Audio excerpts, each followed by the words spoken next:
hari ku mugoroba w'itariki ya mbere z'ukwezi kwa kabiri 2019 ubwo abafana ndetse n'inshuti za Miss Muyango Claudine wamenyekanye cyane nka Nyampinga uberwa n'amafoto cyase Miss Photogenique 2019 yaje gukorerwa igikorwa cyo kwakira ikamba rye ndetse no kuryishimira n'abafana be ndetse n'inshuti ze za hafi.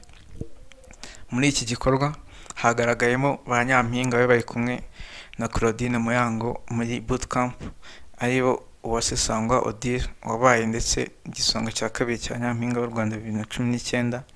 Hagaragayemo kandi Gaju Anita umwe mu bakobwa bari kumwe na Claudine Muyango muri bootcamp ndetse hagaragayemo na Tuyishimiye Kiza Vanessa waje no kuba Miss Congeniality 2019.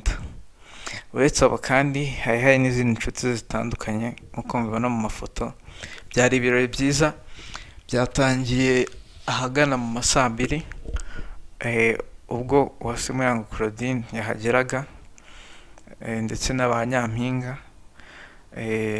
bitangirana ubushyuhe bwo ku rwego rwo hejuru nk'uko mubibona mu mafoto. Guys, mbere yo gukomeza reka tubanze twamamaza umuterankunga mukuru w'ibiganiro byose tubagezaho. Nta wundi rero ni Monaco Cafe. Monaco Cafe ni restaurant igezweho hano mu mujyi wa Kigali, igufitiye pizza, chips, burger n'ibindi byose ujya wifuza kurya wasohotse. Igufitiye kandi ibinyobwa by'ubwoko bwose.